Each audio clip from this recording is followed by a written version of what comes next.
Diego, eu preciso... ok. Boa tarde a todas e todos, não é?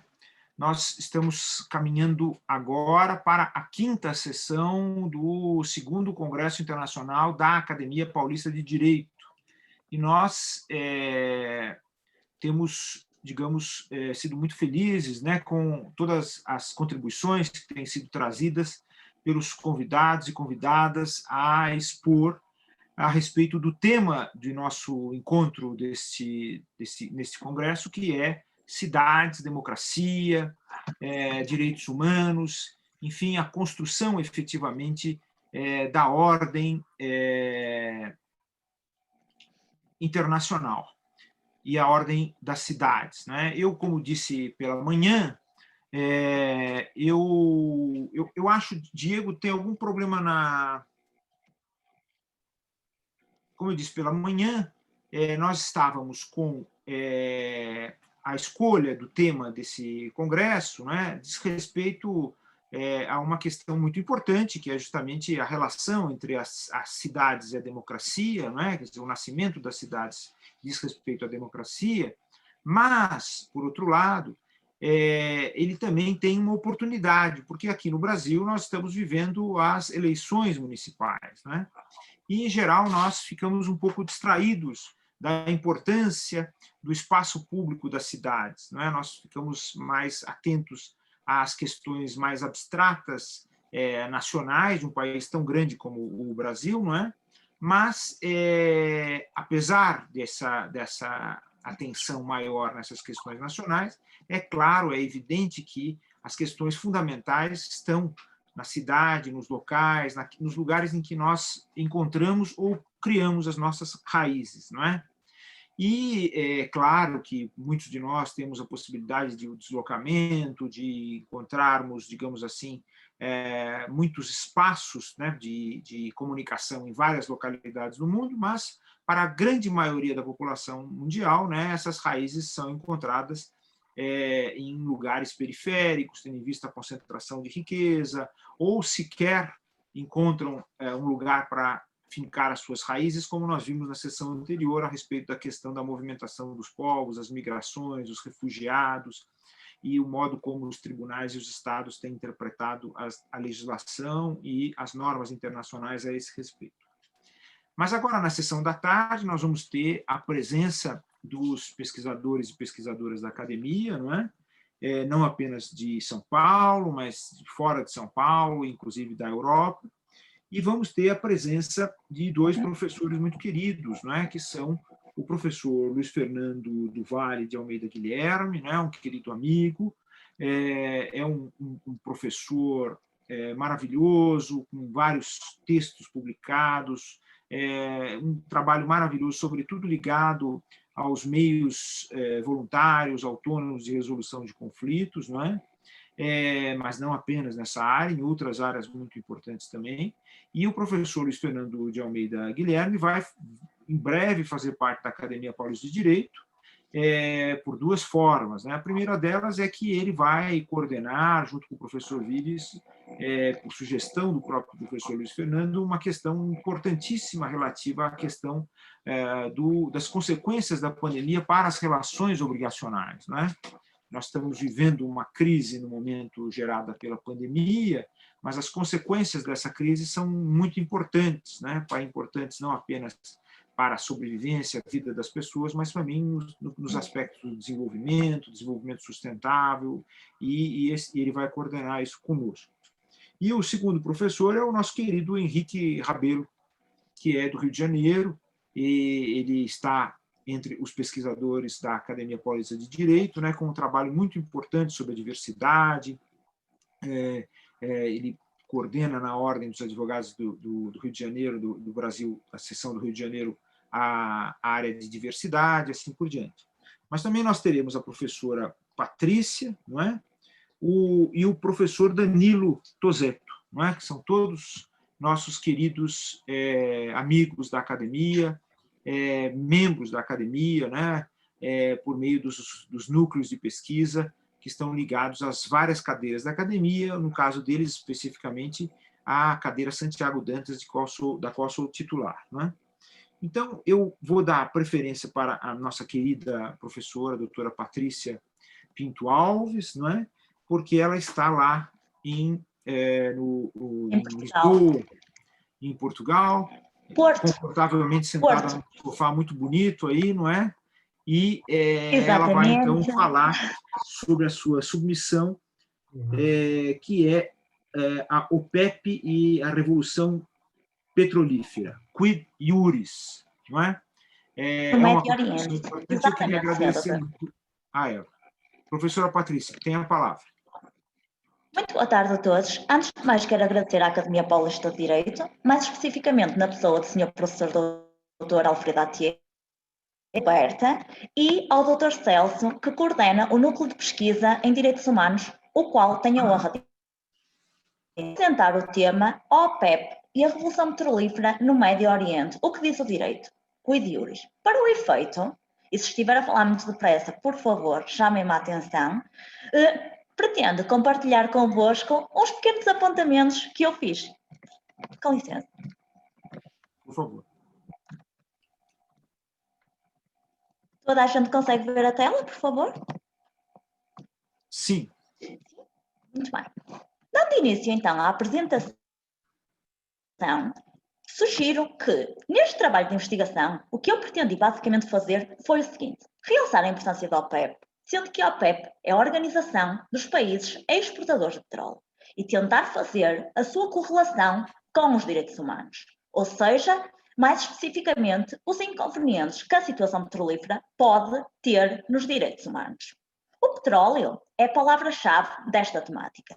A OPEP foi fundada em Bagdá, no Iraque, com a assinatura em setembro de 1960, no século XX, por 5 países. Ou seja, os 5 países fundadores da OPEP foram a República Islâmica do Irão, o Iraque, o Kuwait, a Arábia Saudita e a Venezuela. Neste seguimento, a OPEP tem principalmente 2 finalidades, 2 objetivos. Em primeiro lugar, visa a coordenação das políticas petrolíferas entre os países membros.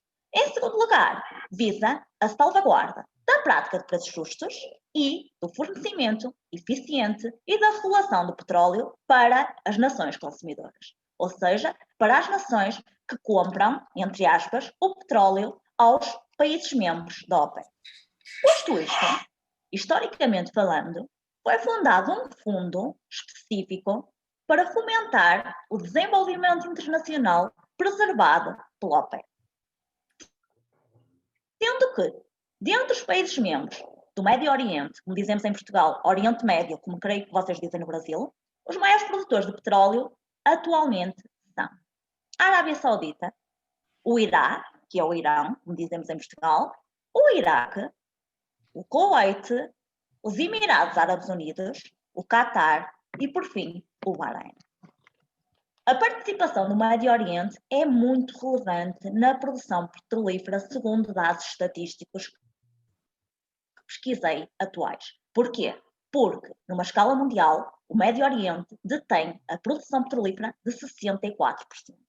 Ou seja, a maior detenção de produção petrolífera a nível mundial, numa escala mundial global, é de 74% e pertence ao Médio Oriente. Dada a escassez temporal que tenho para apresentar para esta comunicação, irei focar-me apenas naqueles aspectos que eu considero mais essenciais e nas eventuais propostas que eu proponho.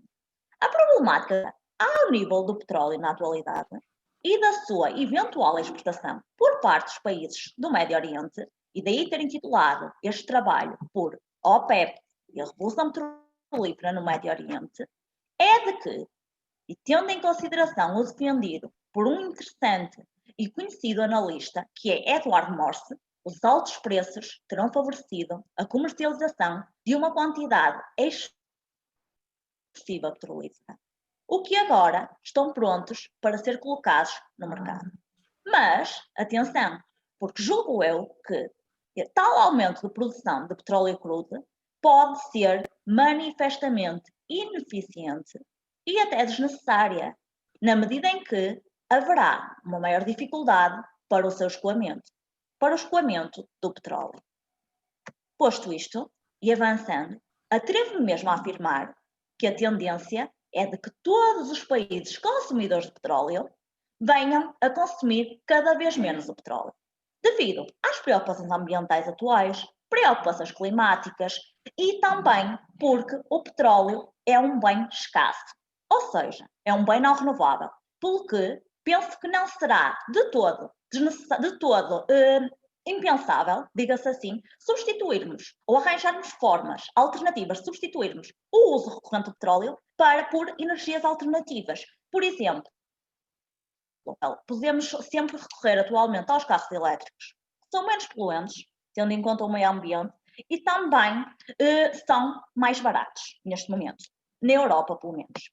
A verdade é de que, uma vez que o petróleo também causa muita poluição atmosférica, em termos ambientais, trata-se de um recurso não renovável, tendendo a escassear e a redução elevada do seu consumo pode causar problemas até a nível económico, financeiro e societário nos países exportadores do Médio Oriente. Ou seja, na medida em que causará elevado desemprego local e aumento exponencial da pobreza das populações residentes no Médio Oriente, cuja fonte de rendimento existente advém da extração e comercialização de petróleo. Pois é, se por um lado, em termos ambientais, será adequado substituirmos o petróleo por energia menos poluente e que seja renovável, por outro lado, nesta localidade mundial, no Médio Oriente, a verdade é que as famílias que trabalham no setor petrolífero correm o risco de ficarem sem emprego, de causar essa população, violando fortemente também os direitos humanos desses indivíduos. E há sempre um contra. Posto isto, as primeiras resoluções da Assembleia Geral das Nações Unidas em matéria de soberania permanente sobre os recursos de 1952. A Resolução 523, de 12 de janeiro de 1952, e a Resolução 626, de 21 de dezembro de 1952. Mas deixo aqui um breve apontamento, que é aquele que respeita aos organismos multilaterais criados por todos ou por alguns países da OPEP. O mais relevante e o que abrange todos os países membros tendo vocação mundial, que é o Fundo Especial da OPEP. Fundo este, criado em 1976, com uma dotação de 800 milhões de dólares. As hipóteses que aqui aponto, visando o combate ao possível flagelo, são as de criação e desenvolvimento de outros tipos de negócio e comercialização de produtos alternativos nestes grandes países exportadores de petróleo do Médio Oriente, pretendendo com isto que sejam sustentáveis e rentáveis financeiramente para aqueles residentes do Médio Oriente. Como a título de exemplo, ao nível das tecnologias da informação, ao nível têxtil, ao nível alimentar, evitando assim uma colisão, quer seja social, quer seja demográfica, quer seja em termos financeiros. Avançando, observo que, cada vez mais, e no intuito de salvarmos de alguma forma possível o planeta Terra, julgo que o que se pretende é o petróleo como fonte de combustível, buscando opções igualmente válidas, mas que sejam mais ecológicas, visando a proteção do meio ambiente e que sejam menos poluentes, podendo ser renováveis simultaneamente, ao longo do tempo. Como todos nós temos conhecimento, o petróleo tende cada vez a escassear, levando até a conflitos armados, várias guerras, que a ambição excessiva do ser humano, levando até à violação dos direitos humanos de outros seres humanos. Concluindo, cabe-nos questionar o seguinte. Deixo aqui uma questão em aberto, que é assim: será que com a exploração do petróleo, por vezes abusiva por parte de alguns, haverá exploração laboral de alguns indivíduos? Serão todos os direitos humanos respeitados? Deixo aqui estas questões para ir desenvolver, para podermos desenvolvê-lo devidamente e até para questionamentos em sede desta conferência. Concluindo, são as seguintes. O que pretendi com este trabalho de investigação foi dar algumas possíveis soluções aos problemas.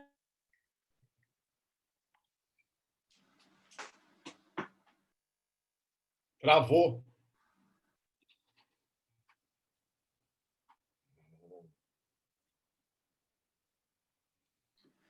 Bem, Patrícia, querida, obrigado pela sua exposição, muito importante, muito interessante,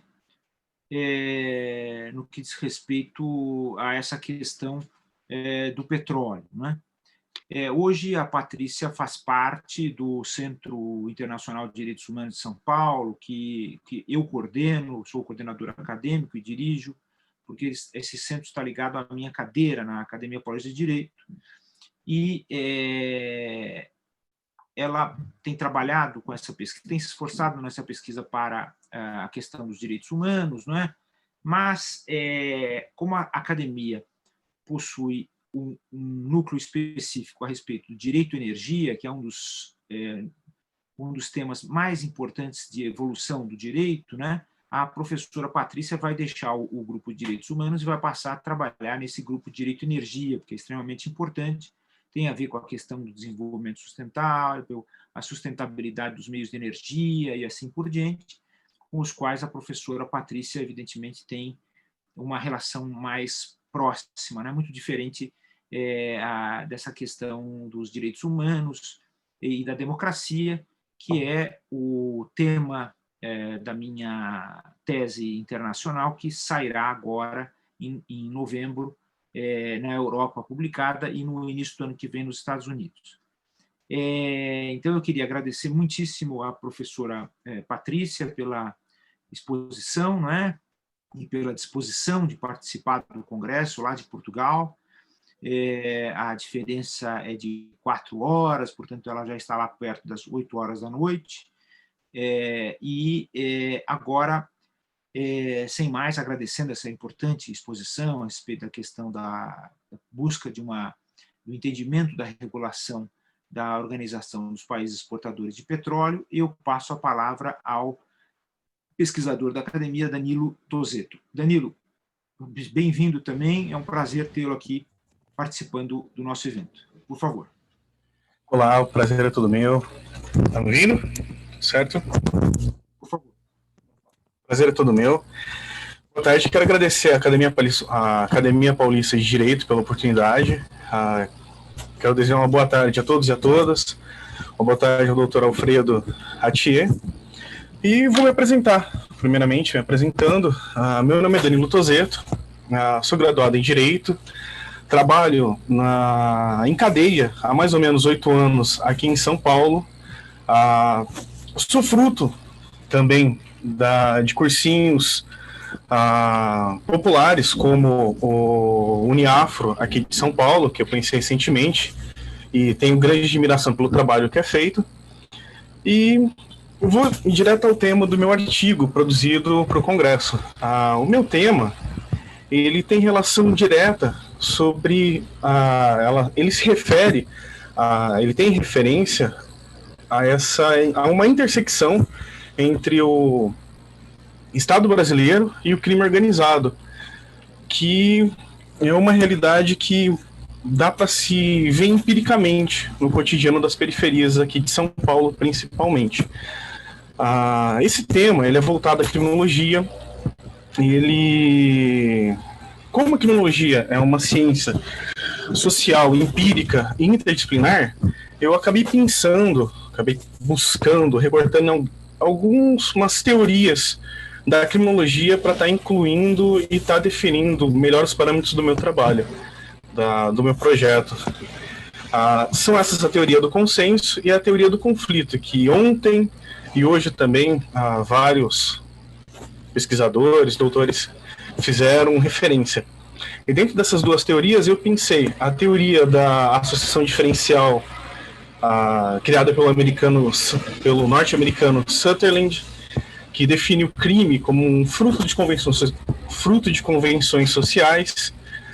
Busquei também a teoria da anomia, que tem como referência Merton e Durkheim, e na teoria do conflito, a do Limit Approach e a teoria crítica, principalmente, que traz a ideia de que as relações criminais, elas se manifestam através da coerção e dominação de uns e sujeição e opressão de outros. Trazendo esses parâmetros, sem me alongar muito, eu vou inserir direto o artigo, eu vou introduzir o meu objeto de pesquisa, que é a Organização Criminosa Paulista, o PCC, e o seu Tribunal do Crime, que a mídia, de modo geral, divulga amplamente. Que até nos programas os programas populares aí do direito promocional, eles trazem constantemente assuntos com referência ao crime organizado do PCC e o seu Tribunal do Crime. Mas, indo para a parte mais teórica, fazendo uma primeira análise histórica do PCC, existe a professora Camila Nunes Dias, da Federal do ABC, que tem um trabalho maravilhoso com referência a essa organização criminosa. E explica que o PCC nasceu na casa de detenção e custódia de Taubaté. E nesse contexto, pulando um tempo depois do nascimento do PCC, em 2006 a cidade de São Paulo ela parou completamente devido aos ataques e à violência, aos atos de violência do PCC. Isso há pouco tempo atrás, né? São realidades contemporâneas que, do mesmo modo que surgiu repentinamente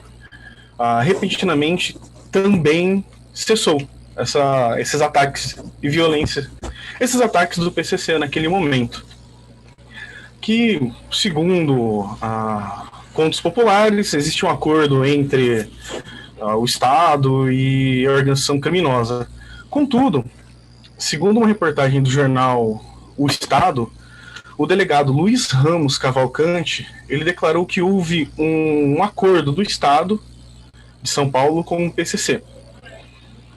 Eu entrei nesse assunto para demonstrar o seguinte: a força que naquele momento e até hoje esse grupo, esse ator social, ele demonstrou e se coloca com poder de coerção a um determinado grupo social, que seriam as periferias.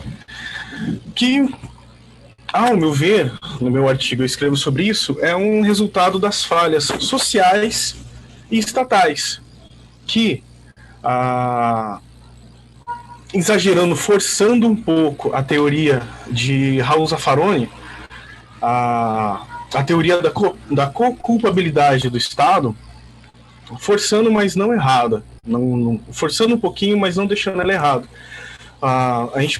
Nós podemos dizer que o PCC é um mecanismo de controle social das periferias por circunstâncias determinadas pelo próprio Estado. Chegando a uma conclusão dentro dessa ideia de que ele tem uma ligação direta, na verdade ele está interseccionado com o poder público, não como corrupção de funcionários públicos ou do próprio Estado, mas sim com uma política pública, uma política de ausência do Estado, deixando a Deus dará as periferias e os mais vulneráveis. O PCC, utilizando desse momento histórico, ele se tornou um novo ator burguês, um novo ator do capital, para controle do proletariado, para controle da classe trabalhadora, por meio da anomia inovadora de Merton. Merton coloca a teoria do inovador que utiliza o crime ou meios ilícitos para ascender economicamente. A exemplo disso, nós temos hoje a nossa própria organização, a própria organização desse grupo criminoso, ele utiliza igrejas para estar fazendo sua lavagem de dinheiro e várias outras instituições para tentar manter esse dinheiro circulando no mercado, que é fruto de ilícitos. Aí eu vi ontem e hoje vários companheiros, vários doutores comentando sobre o nosso momento histórico da nossa política. Está sendo dominada pela religião, pela bancada da Bíblia e a bancada da bala, pelos sacerdotes religiosos e pelos guerreiros. Os guerreiros que trazem consigo a coerção da arma, da força, da violência. No caso da organização criminosa, os guerreiros paralelos, os guerreiros do crime. Para trazer mais para o nosso cotidiano, para a parte empírica, eu posso afirmar com toda certeza que a própria cidade de São Paulo, hoje, nesse momento, que é o momento de eleição, um candidato que queira em algumas regiões da periferia fazer a sua campanha, sem a anuência do tráfico, dominado pelo PCC atualmente, ele não consegue fazer, ele não vai ter acesso, ele tem as suas limitações. Devido ao que? A essa ausência do Estado, a ausência tanto no poder de controle, poder de polícia, quanto o poder de inserção social dessas pessoas, de toda a periferia para o centro. Que é um exemplo da própria cidade de São Paulo. Ela gasta bilhões no centro de São Paulo para criar ciclovias, independente de qual governo seja, para criar chafariz, para criar N coisas no centro de São Paulo, e a periferia fica abandonada. É uma omissão perante a classe operária, que cria uma rotulação. Essa rotulação do pobre periférico, ela acaba pegando cada cidadão da grande São Paulo como um ser rotulado pelo seu CEP. O CEP dele, onde ele mora. Ao pedir emprego em qualquer região de São Paulo, qual é o seu CEP? Onde você mora? Dependendo da região, é um fator crucial para conseguir a vaga ou não de trabalho ou de algum tipo de acesso.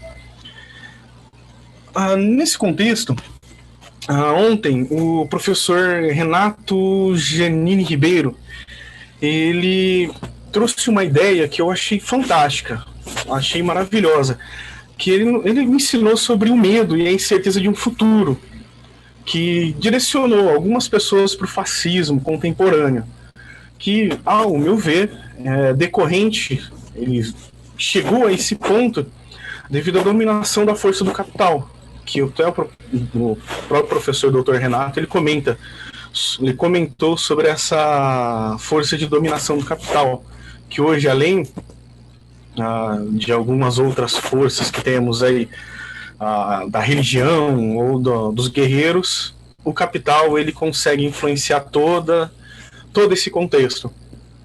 E não esquecendo aquele momento, o local da periferia. O meu trabalho também fala sobre o surgimento das periferias, o porquê das periferias. E qual que é o poder, qual que é o valor, qual que é o que tá fazendo, o que move a periferia. Dá para se definir hoje, com grande certeza, que é o tráfico de drogas dominado pelo PCC, ele domina a periferia, ele domina as regiões no qual ele, através do conto da sereia do tráfico de drogas, através de N oportunidades de manter o poder dele, de demonstrar poder, ele cria uma dominação. E essa dominação, ela se parece muito com um fascismo, um autoritarismo, que consome toda aquela região, toda aquela estrutura, através de um mecanismo que é difundido, divulgado muitas vezes, do Tribunal do Crime, que é o ponto agora, além do PCC, é o ponto que ele mais age nas periferias.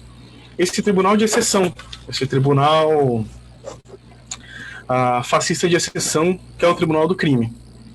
Eu queria até citar eu quero, aliás, citar um acordo dentro da pesquisa que eu fiz. A exemplo disso, eu entrei no TJ, no site do TJ, para fazer essa pesquisa,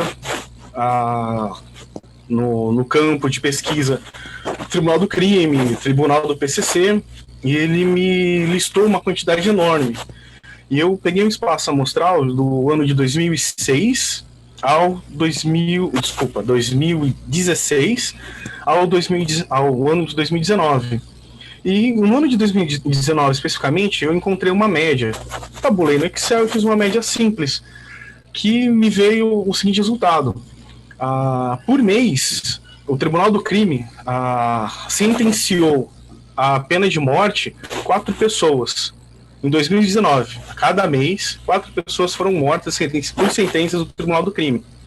Isso eu busquei em informações que o próprio TJ, em N processos do TJ, em vários acórdãos e decisões do TJ, que tem referência ao Tribunal do Crime e referência ao desfecho, que foi um assassinato que o agente administrativo da Polícia Civil teve conhecimento, fez o inquérito penal, do inquérito penal foi o Ministério Público e para o juiz e assim por diante, toda a nossa jurisdição convencional. E dentro desses processos, eu encontrei um recurso específico que eu achei muito interessante, que ele dá para vislumbrar um pouco como funciona esse Tribunal do Crime na periferia. Vou ler ele bem rápido. Ele trata sobre uma criança que foi estuprada e, na verdade, esse acordo é sobre uma pessoa que foi acusada de estuprar uma criança e foi morta pelo Tribunal do Crime. E a irmã dela é entrevistada. E começa mais ou menos assim. A irmã comentando o ocorrido. Iniciando. As pessoas associam o Tribunal do Crime a assassinato, que é para matar. Mas não é necessariamente assim. Por exemplo, ela esclarecendo, quando um casal briga ou existe traição, a mulher, se espancada pelo homem, se no caso ela for pedir ajuda para os cuidadores da comunidade, eles vão fazer um processo interno deles, onde eles vão conversar para ver se traiu ou não, saber o que aconteceu e às vezes expulsam essa família da comunidade. O que acontece? Eles também têm o poder não só sentenciar a morte, mas hoje na periferia eles desapropriam, eles tomam bens e assim por diante, de modo a exercer um poder quase que de Estado, mas entre aspas, um Estado fascistoide. É um fascismo através do Tribunal de Exceção. Cada um, conforme sua cabeça, vai lá e julga cada um dos integrantes do primeiro comando da capital, o PCC. Dando continuidade. É por isso, ela esperava que expulsassem o irmão dela. E por isso achou que poderia ter sido apenas levado embora o irmão dela. Porém, ao falar com o Liberdade, um dos agentes do PCC, esse disse que ninguém iria matar quem matava o estuprador. Mas ele foi conversar com um alemão, um outro fulano, e passou por cima das ordens do comando. Ao questionar o Liberdade se seu irmão estava vivo ou morto, ele respondeu a essa irmã: não sei, faz seus corre. Também esclareceu que na época outro irmão, Samuel, morava no morro, e assim ela conta toda uma história daquela busca pelo irmão. Ela teve o irmão levado ao Tribunal do Crime e no final foi assassinado. Ela procurou as autoridades públicas para resolver depois, para tentar encontrar os culpados. Danilo, mais 2 minutinhos, por favor. Opa, perfeito. Então eu já vou chegando ao final, então eu vou encerrar trazendo uma ideia. Na verdade, a professora Camila Nunes Dias, ela traz uma estrutura sobre esses comandos do PCC, que é muito interessante, sobre o proletariado que está, não o proletariado, mas o trabalhador ali da boca de fumo, que trabalha 24 horas, o comando, o sintonia, e assim por diante, é bem interessante. Para finalizar, eu quero dizer que essa luta nas periferias, ela é manifestamente uma luta de classe ainda, com um mecanismo muito sofisticado, ao ponto de coexistência pacífica do crime organizado com o Estado, que, para definir completamente, é uma política de Estado, é uma política de ausência do Estado e uma política criminal de omissão. Uma política criminal de não trabalhar, não deixa que eles se autorregulam, eles se auto-mantêm.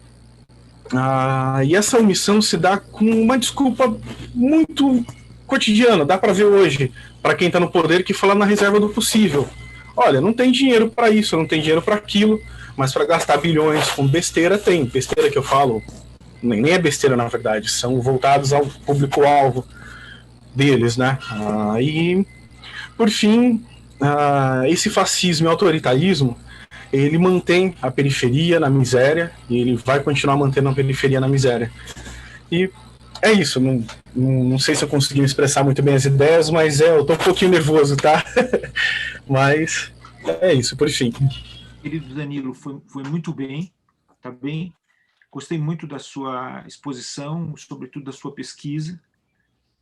E eu gostaria de dizer duas coisas, né? A primeira delas é que a Uniafro tem na academia um pesquisador que é um querido amigo, que é o Carlos Pinheiro, né? E o trabalho que a Uniafro faz, sobretudo o cursinho popular, né, preparando os jovens para ingressar na universidade, é um trabalho muito bonito, muito bom, né? Além dos trabalhos de inclusão, de transformação. Recentemente, inclusive, eu fiz uma das conversas da Academia Paulista de Direito com o querido Carlos, né? Você deve ter acompanhado.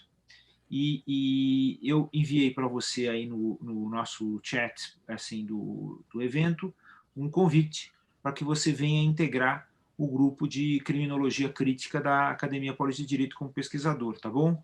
Vai ser muito bom, gostei muitíssimo da sua participação, muito importante o levantamento que você fez e os dados críticos que você fez a respeito do direito penal brasileiro, a questão das condições de organização, né, dos presos, não é? Como é que isso é manipulado pela sociedade, como é que isso se dá em relação ao Estado, ao capital e assim por diante, extremamente importante, tá bom?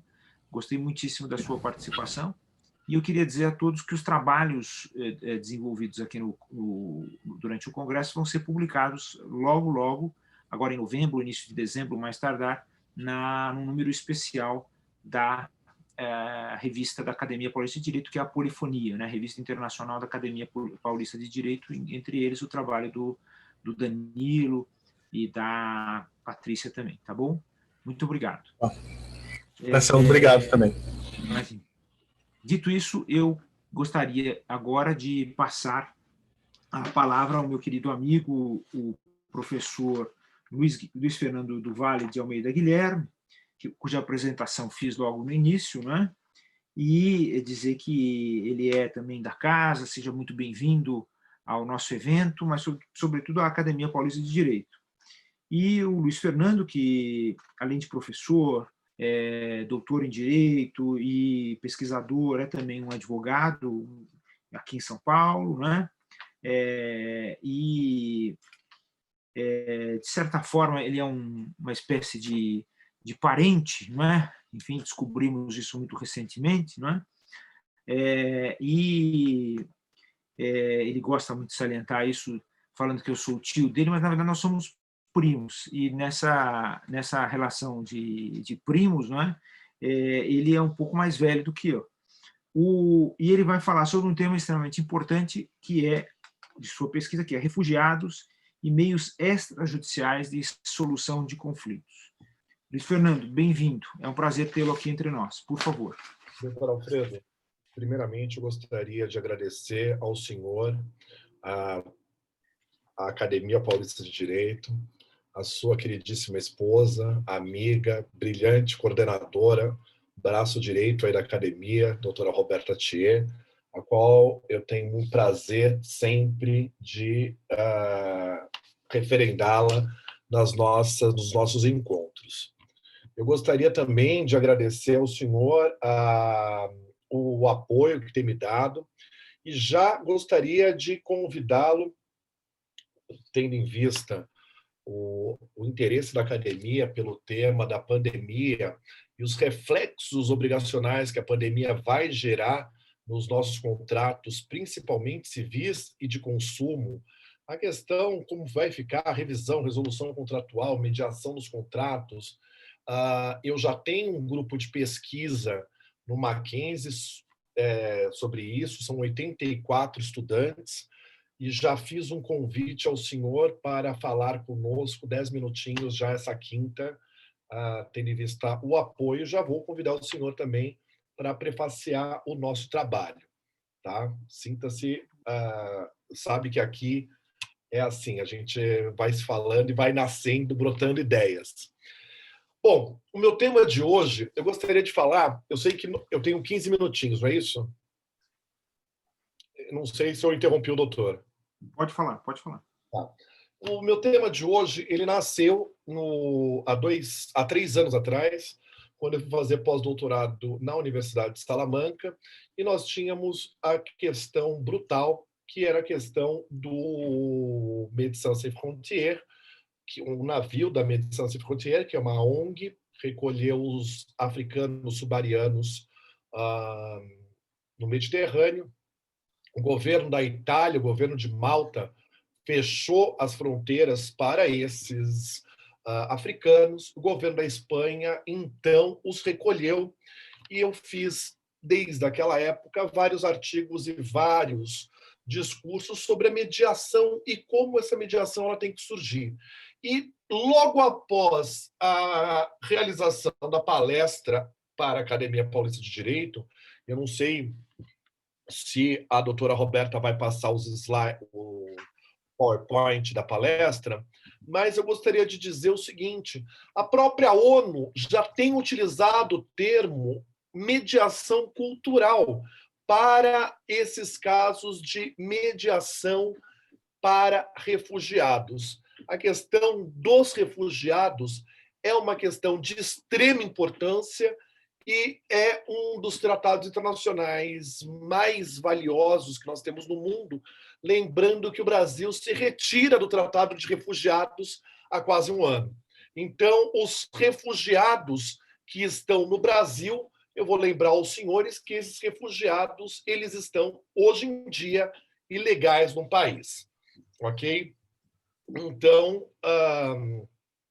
eu trago, né, a questão primordialmente de mediação, mas eu gostaria sempre de destacar isso aos senhores.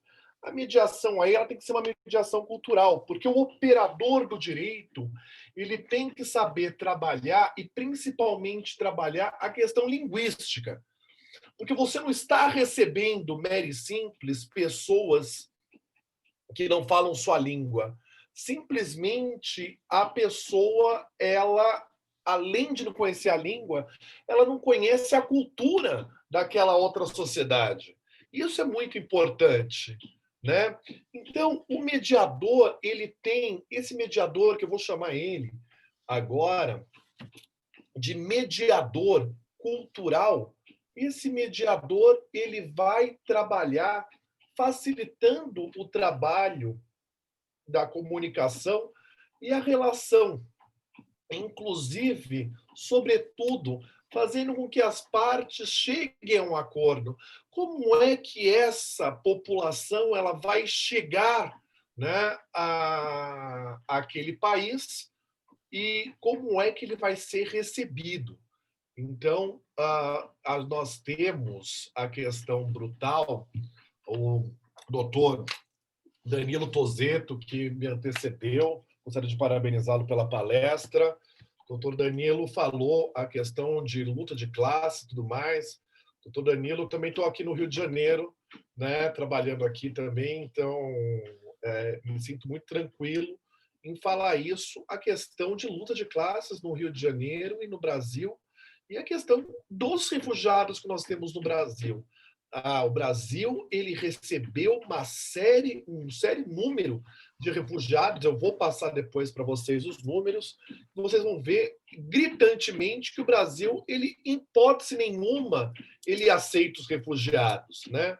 Queria também parabenizar a doutora Patrícia Marlene Pinto Alves pela palestra, porque hoje em dia Portugal é um dos 3 países mais utilizados também por criminosos, porque esses refugiados eles são levados à Europa e existe o tráfico humano.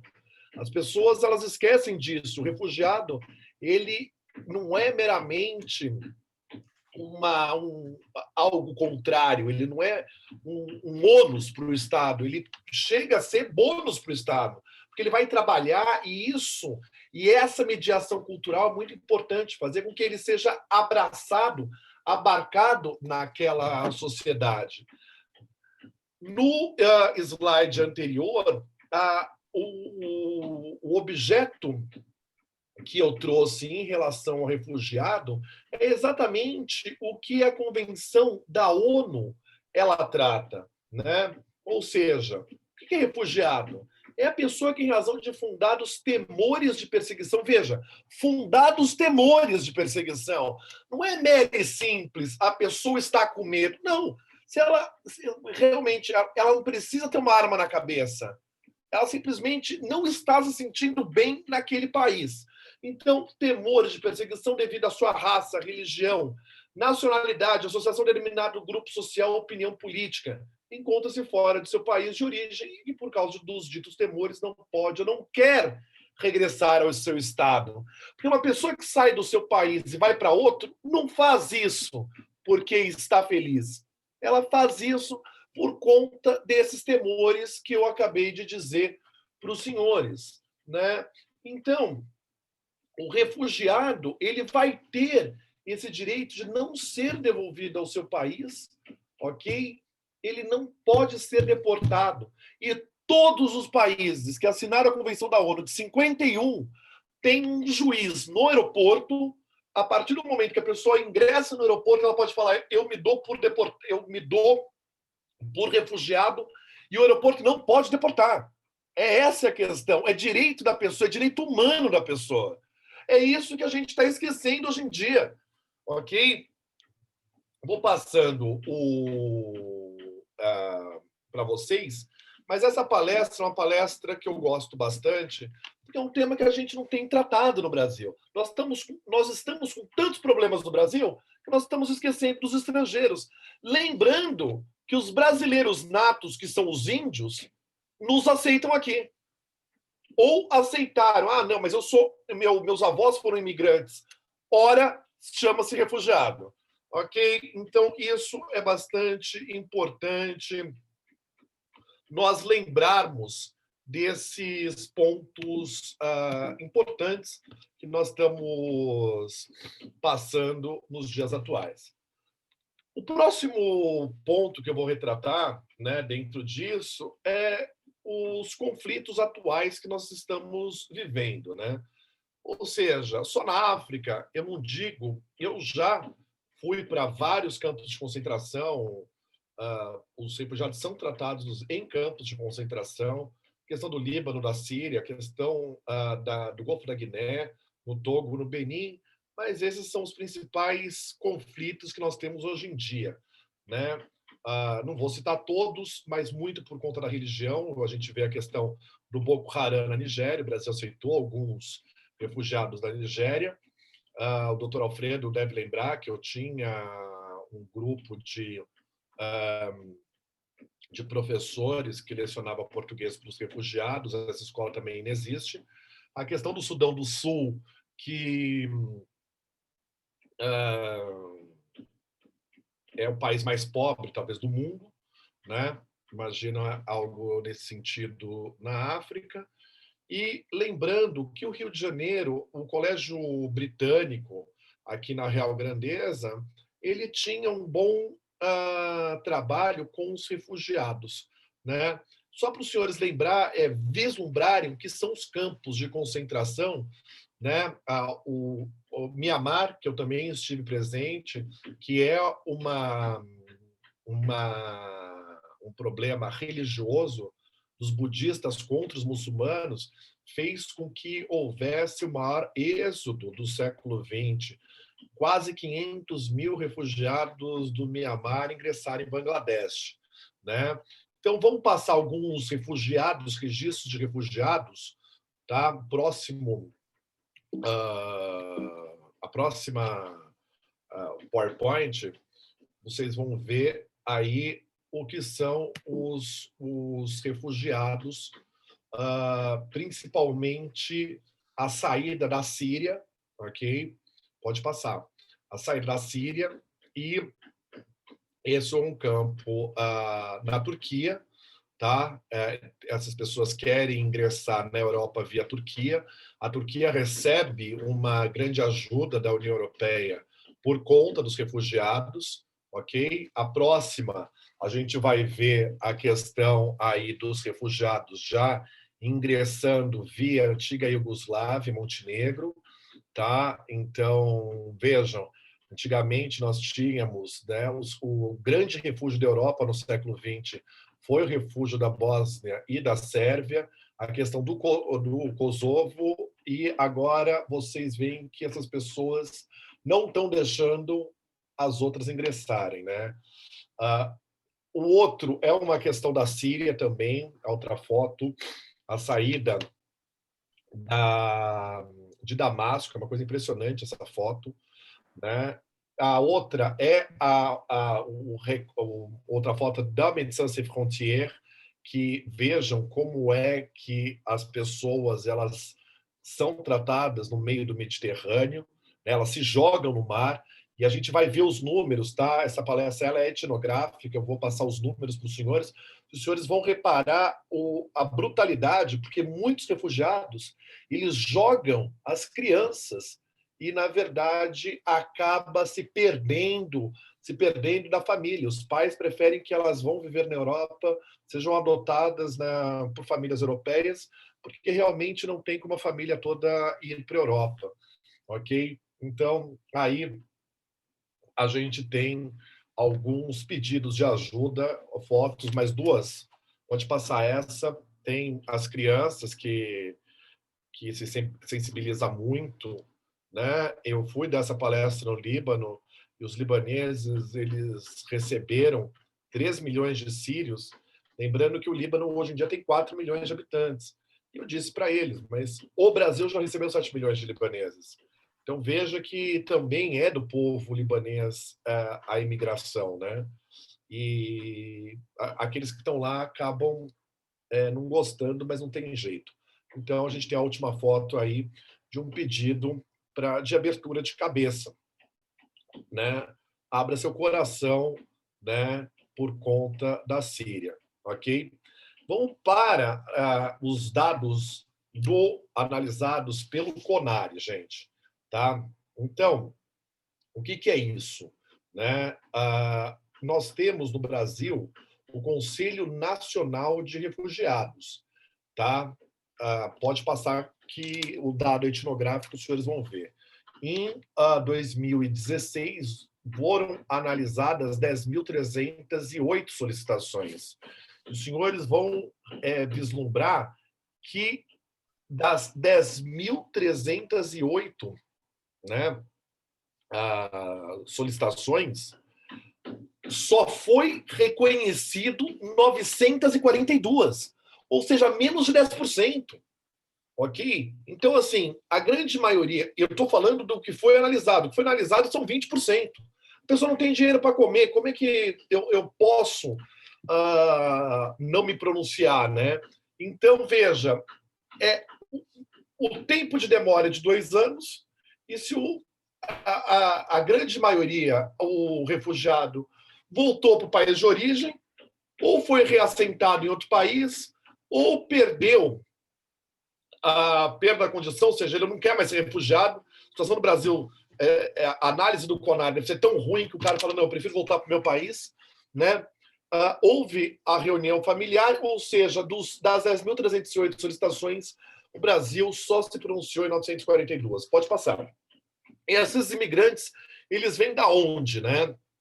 Então, de 2011 a 2015, os senhores vão ver que a grande motivo do refúgio no Brasil é a generalização da violência aos direitos humanos.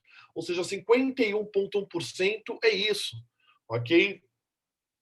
A gente vai ver os pedidos feitos de 2011 a 2015, esses pedidos subiram. E vocês vão ver que o deferimento deles é menos de 10%. O perfil dos refugiados, de um modo geral, é homem, e o maior número de 18 a 39 anos. Ou seja, a pessoa que está vindo para o Brasil é uma pessoa capacitada a trabalhar, ok? E quais são os países que nós recebemos mais refugiados?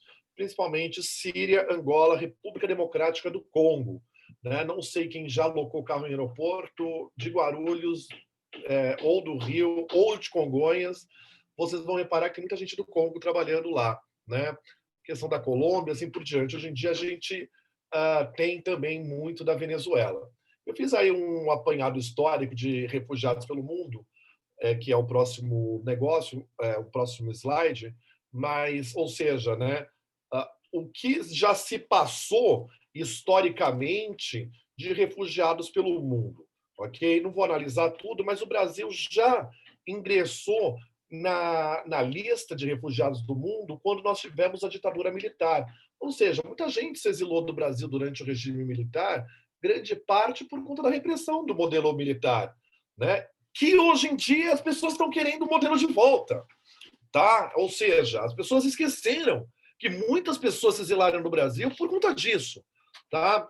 Agora, o Brasil não é, por obviedade, um dos países mais onde os refugiados mais requerem a solicitação de refúgio, ok? No próximo a gente vai ver da União Europeia. A União Europeia sempre reclama muito do refúgio tido. O Brasil, nós não demos aí mais de 2.000 vagas.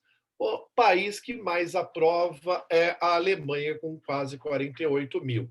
Né? E a gente vai ver no próximo da onde está saindo esses imigrantes e vindo, né, da onde está vindo essa migração na Europa. A fonte da BBC, e os senhores veem que estão saindo desses lugares. O próximo slide, os senhores vão ver que é muito interessante.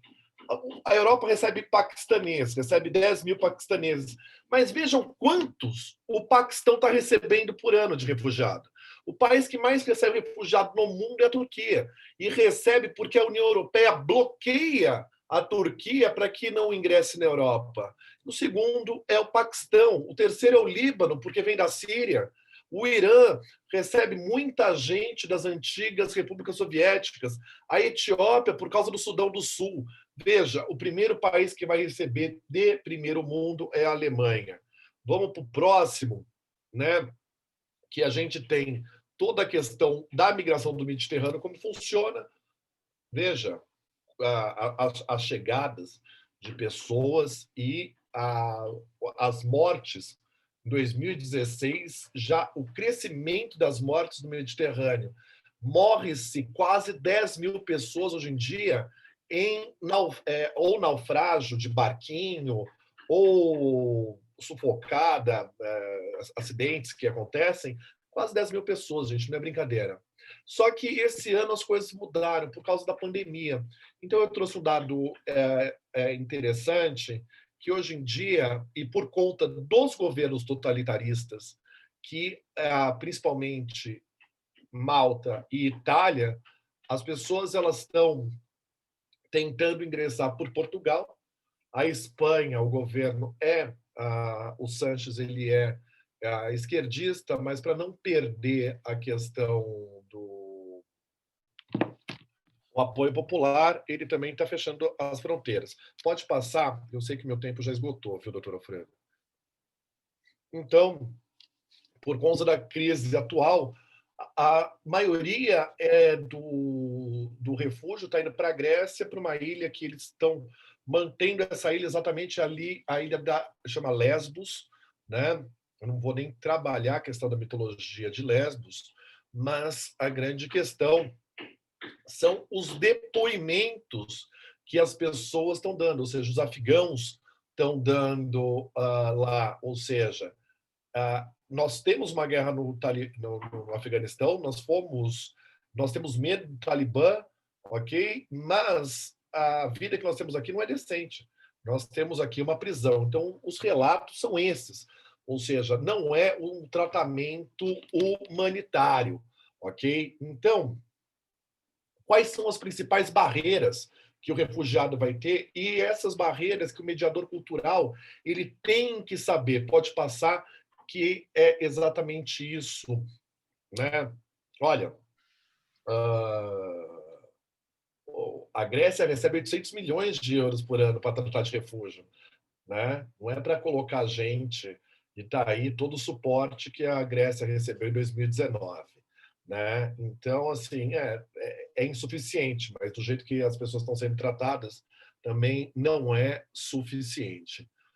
O último, só para a gente ver as principais dificuldades, né? Pode passar também.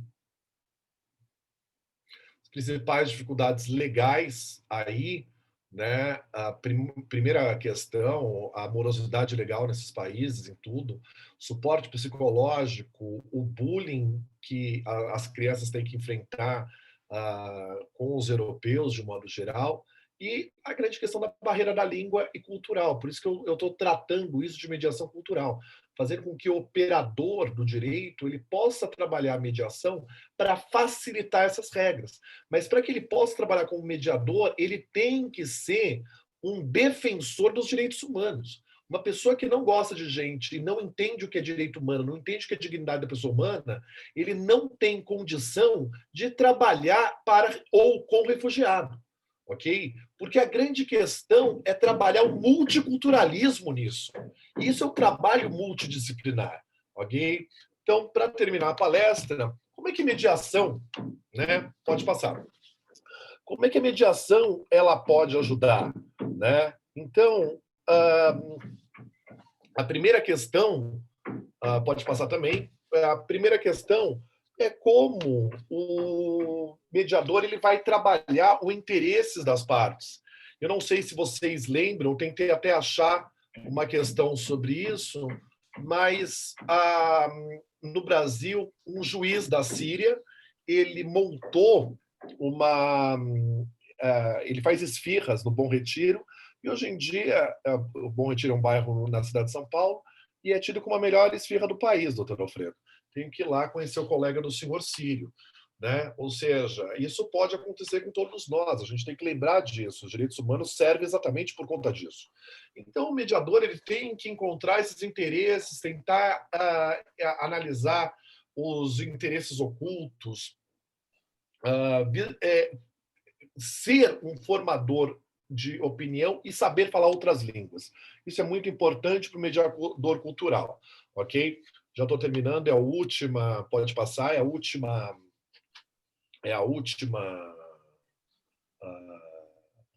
tela, né?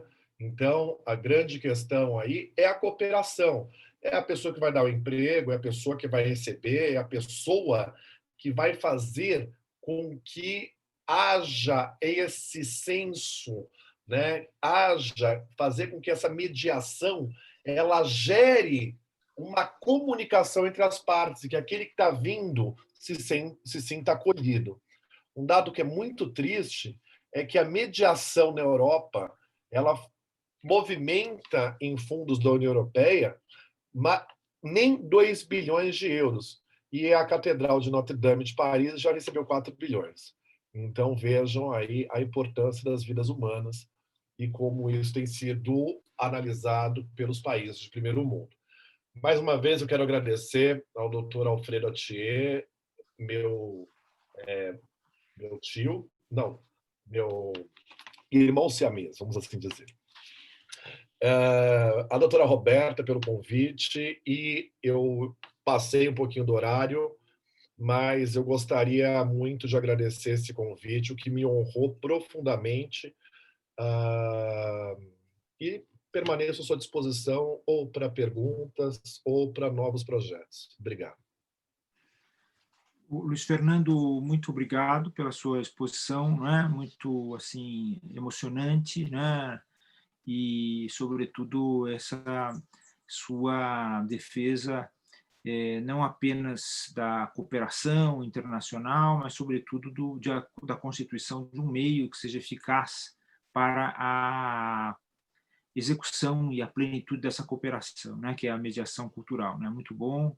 Gostei muito do seu trabalho e estamos sendo muito felizes agora nessa parte da tarde com a participação da Patrícia, do Danilo e essa sua participação. Eu gostei muitíssimo, viu? Parabéns.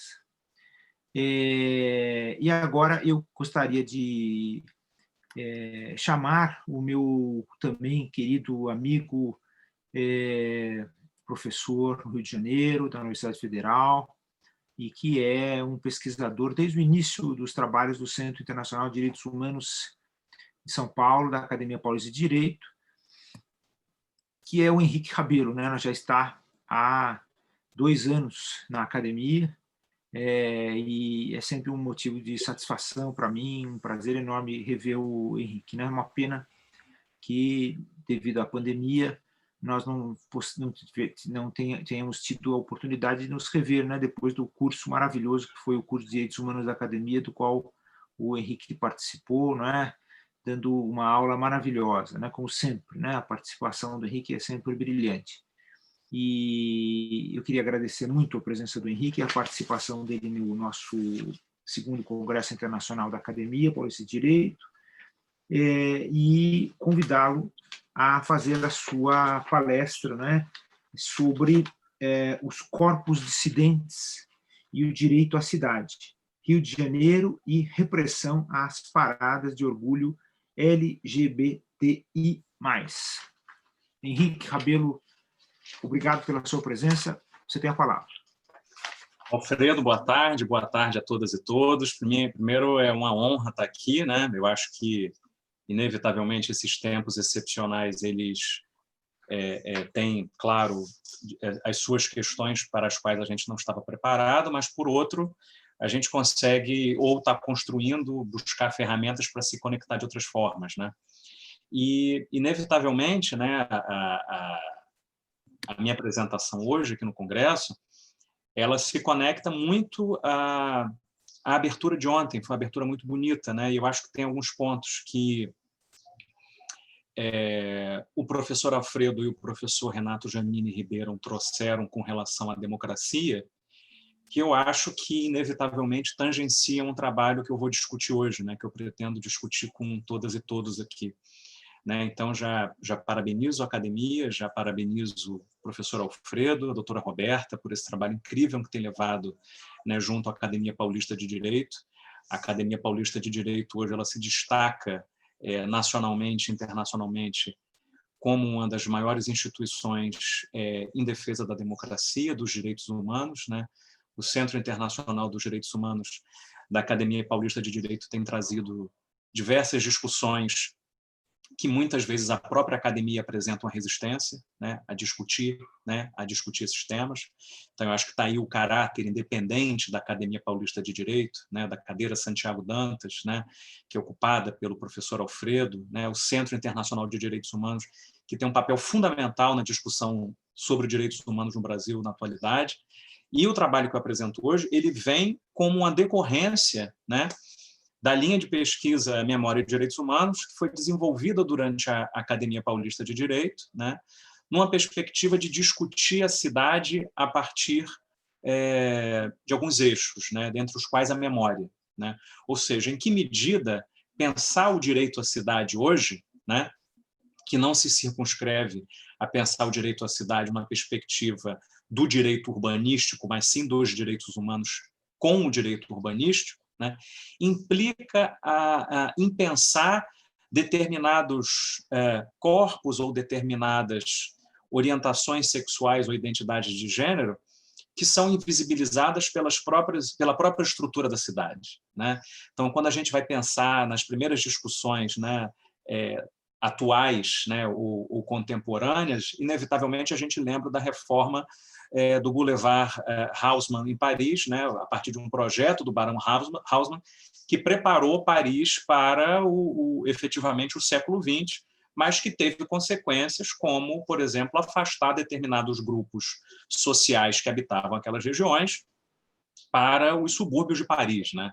Então, Paris é um exemplo disso, porque toda a nossa perspectiva aí contemporânea, que pensa o direito urbanístico e pensa, inclusive, a arquitetura, tem, na França, especificamente Paris, uma das grandes referências, né? E, sobretudo nos processos pós-colonização ou nos processos de descolonização, né, quando a gente tinha diversos imigrantes que estavam em Paris, habitavam Paris, voltavam para Paris, ou pessoas que, enfim, vinham das ex-colônias, elas se dirigiam para essas regiões para as quais, já lá no século XIX, determinadas pessoas foram desalojadas, né? Então, o que eu proponho aqui, né, a partir de algumas discussões que foram travadas no Centro Internacional de Direitos Humanos da Academia Paulista de Direito, né, é pensar essa luta pelos direitos da cidade no Rio de Janeiro, né, a partir desses corpos que contrariam a norma, né?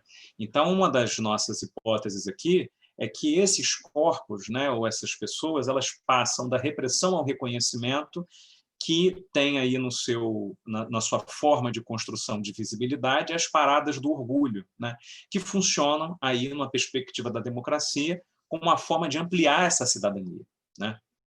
Então, inevitavelmente, né, eu fiz algumas pequenas anotações aqui, mas que estão presentes lá no artigo que foi submetido, né, a parada no Rio de Janeiro ela surge em 1995, né,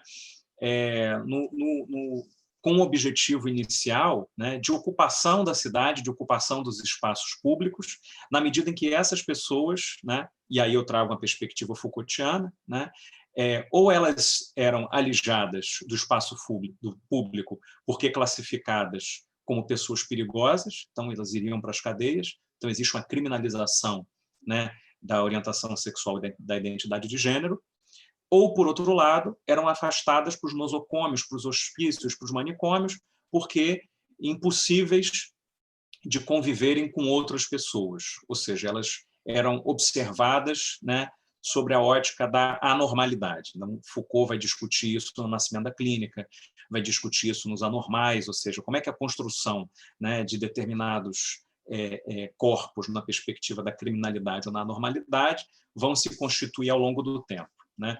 Então, essas pessoas, a parada ela funciona como uma forma de visibilização dos seus direitos, de visibilização das suas demandas, né? E por que isso acontece, né? Qual é o contexto disso, né?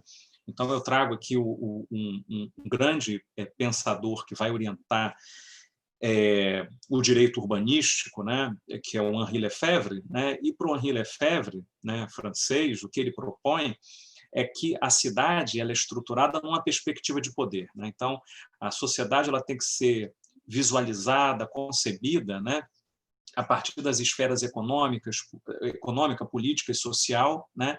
E como essas estruturas elas também engendram relações de poder, porque é justamente a partir dessas estruturas que determinados conflitos se estabelecem para a ocupação do espaço público, né? Então, pensar na perspectiva de poder, né, na perspectiva que o Henri Lefebvre propõe, significa pensar de que forma esse espaço público é ocupado por essas pessoas que, historicamente, socialmente, são rejeitadas por conta das suas identidades e das suas orientações. Então, isso significa pensar de que forma o direito à cidade é construído de forma democrática. Então, eu tento fazer aqui uma análise geral, né, sobre a precariedade dessa população LGBT+, no sentido de que essas pessoas apresentam a maior vulnerabilidade à morte, né? Ou seja, essas pessoas têm uma vulnerabilidade maior à morte, ao desemprego, porque elas apresentam uma desconformidade com o que a Butler vai dizer de desconformidade com os padrões hegemônicos de gênero, né? Ou seja, essas pessoas elas não apresentam a inteligibilidade dos corpos que define originalmente aquilo que a gente designou como homens e mulheres, né? Ou seja, para Butler, então, essa perspectiva de gênero, ela vai corresponder a determinados atos que são estabelecidos pelos discursos e que se fundamentam, portanto, numa matriz heterossexual.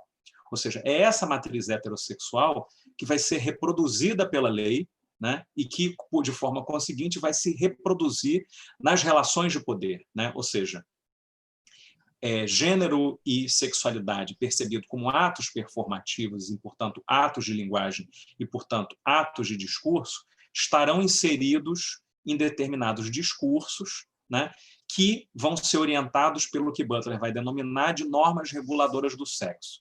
Ou seja, existem determinadas normas que fazem com que determinadas pessoas sejam ou não reconhecidas socialmente, né? Por quê? São reconhecidas socialmente porque se aproximam daquilo que se entende como homem ou se distanciam daquilo que se entende como homem ou então como mulher, né? Então, determinadas violências que são cometidas contra mulheres transexuais e travestis nas ruas, por exemplo, elas acontecem nesse eixo, ou seja, existe um grupo social aí que, em tese, está violando essas normas de gênero, que se constroem numa perspectiva biologizante. Biologizante no sentido de que só são reconhecidos homens ou mulheres se nasceram enquanto tais. Então, ao olhar essa pessoa, ao fazer uma análise, né, de percepção dessa pessoa se encaixar ou se enquadrar num determinado gênero ou não, eu estou construindo formas de reconhecimento, né? Contemporaneamente, né, o Achille Mbembe, que é um filósofo historiador camaronês, tem discutido a necropolítica como sendo uma ampliação daqueles estudos que já foram engendrados e percebidos por Foucault, né? Ou seja, pensando junto com a Butler, né? O biopoder, então, a forma de controle sobre esses corpos, a forma de percepção do poder de vida e morte, né? Ela atravessa esses corpos e atravessa também esses espaços, né? Quando Foucault vai propor a ideia de biopolítica e biopoder como controle do território, controle da sociedade, controle desses corpos, né? Ou seja, e a gente, pensando também numa ação ou omissão do Estado, Achille Mbembe vai atualizar um pouco essa perspectiva para dizer o seguinte: olha, existem determinadas formas de controle, né, ou determinadas formas de exercício da biopolítica, exercício do biopoder, que eles não têm apenas a intenção, o objetivo de controlar a vida ou de gerir a vida, mas eles vão ter por premissa a produção da morte, a produção da exclusão de determinados corpos do espaço, né? Então, não à toa, por exemplo, o Brasil lidera as estatísticas de violência contra a população LGBT+. Né? E aí eu trago mais uma vez o que foi discutido pelos professores Alfredo Atier e Renato Giannini Ribeiro, né? De fato, podemos perceber ou podemos sentir que vivemos numa democracia plena se determinados grupos socialmente excluídos não conseguem exercer sua cidadania, né? Efetivamente vivemos uma democracia. A democracia ela tem que ser percebida como o regime das maiorias sobre as minorias, né? Eu discordo, né, da percepção de que a democracia seja o regime da maioria sobre as minorias. A gente pode conceber uma visão de democracia de que a democracia é o regime da maioria, mas em que as minorias têm os seus direitos resguardados, né? Então essa percepção de vivência da cidadania, né, e da democracia em conjunto, se conecta com essa nossa proposição de pensar o direito à cidade, né? Voltando à ideia de cidadania, né?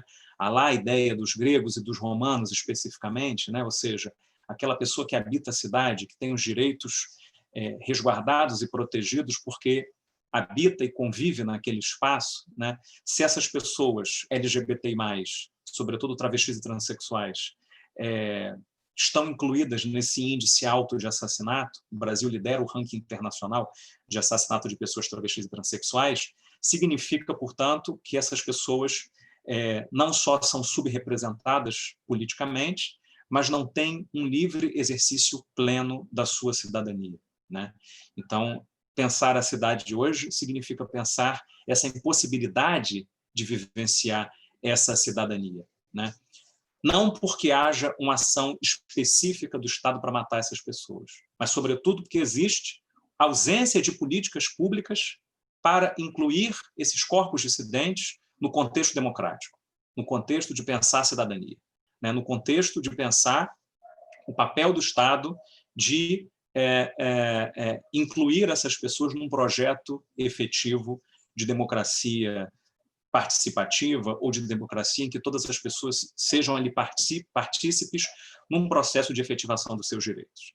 Então, se a gente analisar, por exemplo, desde a redemocratização, né, efetivamente desde 1985 até 2020, nenhum projeto de lei específico reconhecendo direitos da população LGBTI+, foi aprovado no Congresso Nacional.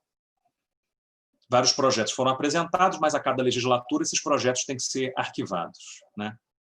Se o judiciário tem que decidir, sobretudo inicialmente, né, lá no início do ano 2000, com a doutora Maria Berenice Dias, reconhecendo a união entre pessoas do mesmo sexo, e posteriormente o Supremo Tribunal Federal, se existe a necessidade do Poder Judiciário exercer, né, o seu caráter contramajoritário para garantir direitos fundamentais, isso significa que há um déficit de representação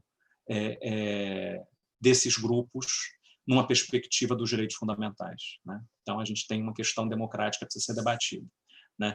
E é nesse contexto todo, né, que é preciso pensar, então, de que forma essas pessoas ocupam os espaços, né? Ou seja, existe um processo aí o tempo inteiro que vai existir de manutenção e afirmação da norma no que diz respeito à ocupação desses espaços. Eu trago algumas perspectivas, né?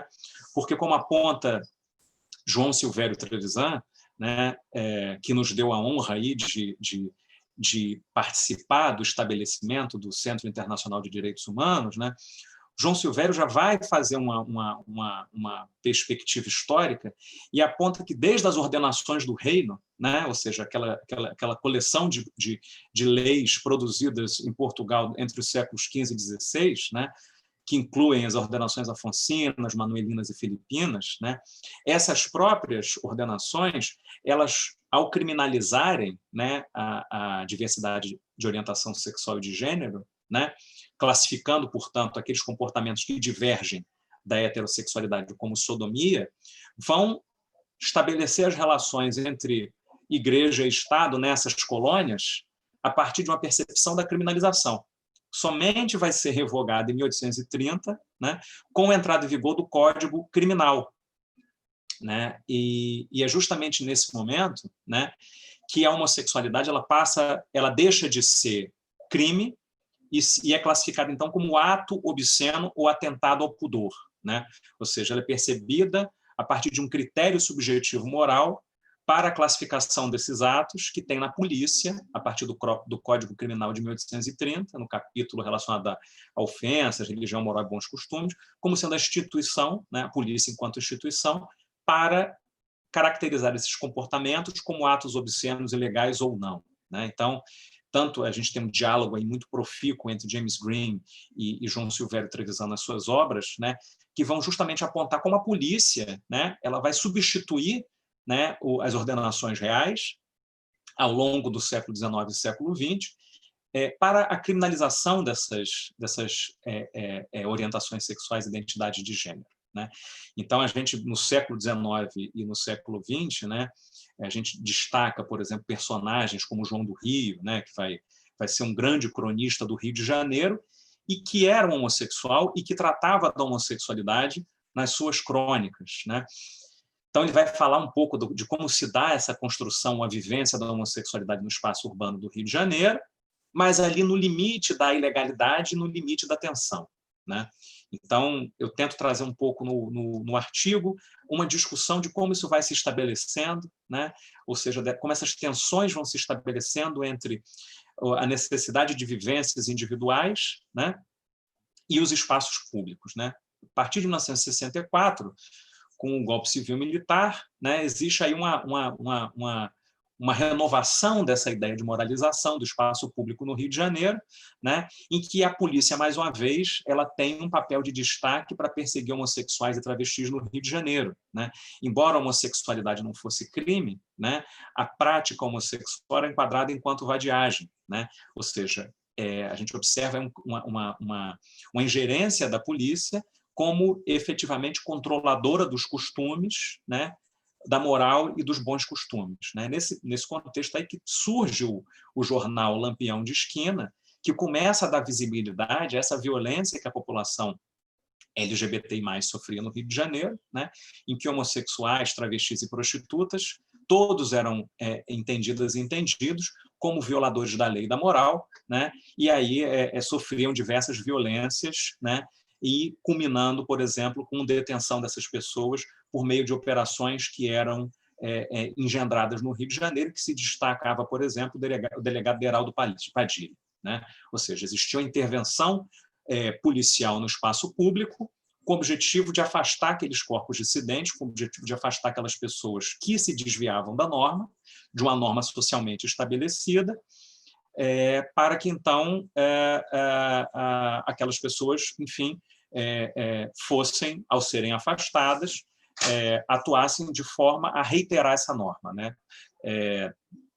Um outro ponto que eu trago, né, é que as paradas elas vão surgir, né, justamente nessa perspectiva de construção de lutas por direitos no espaço público, né? Ou seja, por que as paradas surgem, então, né? As paradas surgem nos Estados Unidos, né? Surgem no Brasil, como forma de expressão desses movimentos sociais LGBTI+ organizados, né? No sentido de lutar contra a violência estatal, né? No sentido de lutar por reconhecimento da sua própria cidadania, né? E direitos, né?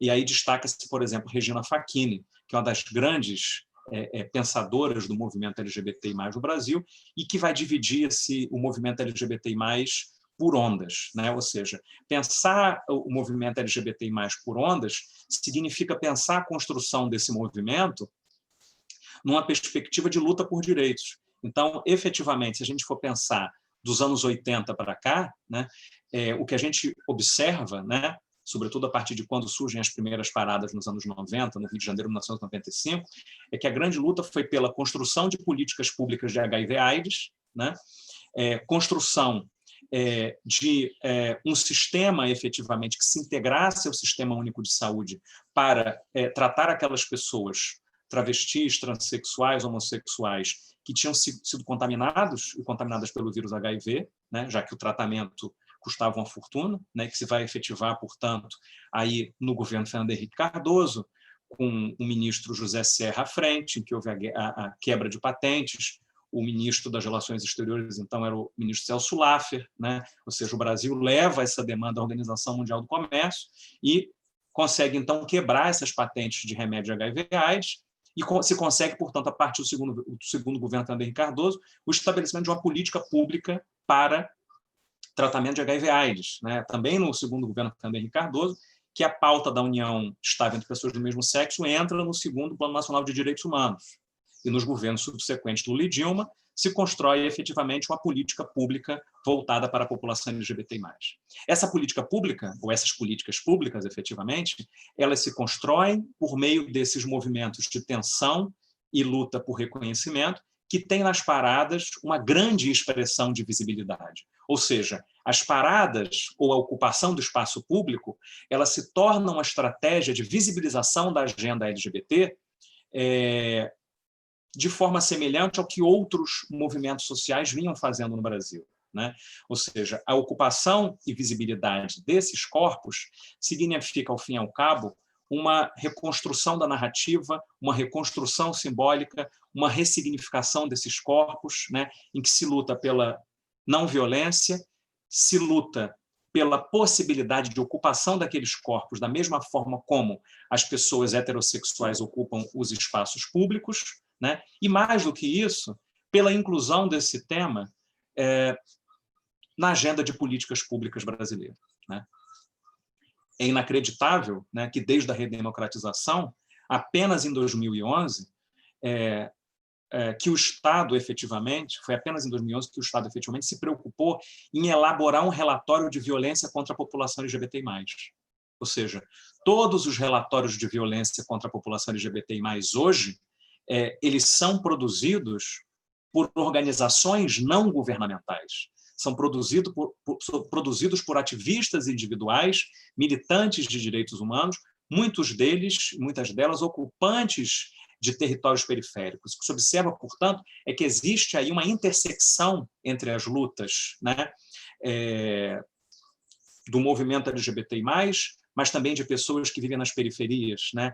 E aí, inevitavelmente, não é possível não lembrar de Norberto Bobbio, né? Mas quando avisa que os direitos não são conseguidos todos de uma vez, nem de uma vez por todas, né? Ou seja, o processo de discussão e efetivação dos direitos humanos, ele acontece a partir dessas relações entre movimento social, entre poder público, em que o direito à cidade, né, e a ocupação dos espaços por meio das paradas, e eu me aproximo aqui do fim, né, constituem, portanto, uma forma de ressignificação do espaço público, né, de luta por ocupação do espaço público, que representa aí uma luta em constante movimento, que é o que eu tentei trazer aqui com essa brevíssima análise, né, que combina uma análise histórica, mas também uma análise que tenta buscar as intenções dos movimentos sociais, as percepções desses movimentos sobre democracia, sobre cidadania, e efetivamente é algo que nos leva, né, a pensar a cidade de uma forma democrática, de uma forma contemporânea à luz dos direitos humanos, que integre efetivamente esses grupos subrepresentados. Muito obrigado, e pelo que foi apresentado e pela nossa palestra de ontem, efetivamente, esse já é um grande evento. Muito obrigado a todas e todos. Henrique, muito obrigado pela sua brilhante participação, né? E pela gentileza, né, da referência à nossa sessão de abertura, que foi tão bonita, né, tão agradável, e tem se mostrado, digamos assim, o mote do Congresso, né? Essa relação assim estreita, muito de amizade, e que gera, segundo isso, desde a antiguidade clássica, os melhores produtos, né, do ponto de vista intelectual, espiritual, né? E a sua palestra foi magnífica, maravilhosa, como sempre, e também gostaria de agradecer muito a referência ao João Silvério, né, Trevisan, um querido amigo, tem um trabalho maravilhoso, é um escritor, um pesquisador, né, e, sobretudo, um ativista da causa LGBT+, não é? LGBT LGBTI+, enfim, a causa dessa parcela do povo brasileiro, quer dizer, veja, quer dizer, o fato de ser povo, né, quer dizer, incluir-se na ideia de demo, não é? Demos dos gregos, quer dizer, portanto, essa parcela precisa exercer o poder, não é? Porque se nós falamos democracia, a democracia ela é o regime da maioria, porque ela permite a expressão das diversidades, né? Porque a maioria, na verdade, não existe, né? A maioria é o conjunto das diversidades, né? Então não há ninguém que possa dizer assim, não, eu sou maioria, né? Toda vez que há uma reivindicação na modernidade, né? Não na antiguidade, que é uma experiência diferente, mas na modernidade de ser maioria, nós estamos sempre diante de uma minoria que se quer fazer prevalecer, quer fazer seus interesses prevalecerem, e assim por diante, né? E, portanto, LGBTQ+, é um símbolo daquilo que a democracia pode ser, quer dizer, aponta para a democracia na medida em que se expressa, na medida em que alcança os direitos, pode expressar as suas paixões, pode expressar seus interesses no espaço público, né? E tem isso não apenas respeitado, mas reconhecido de forma afirmativa, né? Isso é muito, muito importante. Os regimes de exceção, os regimes ditatoriais, os regimes despóticos, tirânicos, eles sempre se voltaram contra o LGBTQ+, né? E isso demonstra claramente que há uma pulsão democrática, né? Essa pulsão política, efetivamente, no exercício da vida, né? De cada um e de cada uma que compõem a sociedade e na sua diversidade. Então, isso é extremamente importante e esse trabalho que você fez, que é o trabalho também do grupo que você orientou dentro da academia, né, como coordenador do núcleo voltado a esses temas, que ligam a memória, que ligam às perspectivas contemporâneas, que ligam à construção, digamos assim, de um futuro melhor, né? Porque na medida em que a sociedade se assume, né, que a sociedade reconhece efetivamente as suas características, ela pode pensar no futuro, ela pode pensar num futuro melhor, isso é extremamente importante. E eu diria que nós não teria uma forma melhor de nós termos encerrado essa nossa sessão, essa quarta sessão do Congresso, senão com essa participação brilhante do professor Henrique Rabelo de Carvalho. Eu já referi que, além da sua atividade docente, ele também tem uma atividade ativista na Ordem dos Advogados do Brasil, na seção do Rio de Janeiro, como presidente da comissão voltada justamente à questão da diversidade, né, Henrique? E na academia tem esse trabalho maravilhoso. Enfim, a academia é de todos, né? A academia é uma instituição da sociedade. Eu referi no final da reunião da manhã, eu vou só repetir isso brevemente, que é assim que esse congresso se faz, né? De forma diferente, não apenas pela utilização dos meios tecnológicos, mas, sobretudo, por essa disposição, né? De se fazer de forma afirmativa, com uma vinculação com os direitos, né, humanos, que é radical, né? Não é apenas uma manifestação vã, né? Não é apenas o cumprimento de um ofício. Portanto, a manifestação a favor dos direitos humanos é a manifestação a favor da construção da igualdade material, né? O direito sempre esteve vinculado à ideia de igualdade material, né? Houve um desvio errôneo, né, num período muito recente da história, em que se começou a falar apenas da igualdade formal, que é um absurdo, né? E a gente ouviu Danilo falando sobre a questão da constituição da população carcerária, também a estigmatização das periferias, não é? É muito interessante. Ouvimos o Luiz Fernando sobre a questão dos refugiados, né, de forma assim emocionante a sua defesa dessa causa, e ouvimos a Patrícia, né, falando um pouquinho sobre a questão da regulação de uma entidade internacional e do direito que é aplicável a ela, e tocando em alguns aspectos que são importantes no que diz respeito à questão da energia, né, da questão do meio ambiente, da questão da sustentabilidade. Dito isso, eu agradecendo a todas e todos, né, mas sobretudo ao querido Henrique, ao Danilo, ao Luiz Fernando, querido, a Patrícia, e sobretudo salientando a importância do trabalho que foi desenvolvido pela doutora Roberta e pelo meu querido Diego. Sem eles, nada disso aqui poderia acontecer, né? Só pela minha participação há uma tendência enorme para o desastre, né? Mas eles impediram que isso acontecesse. E agradecer a todos que nos acompanharam agora nessa tarde e convidar todo mundo para a próxima sessão, que vai se iniciar às 19 horas, tá bom? Em ponto.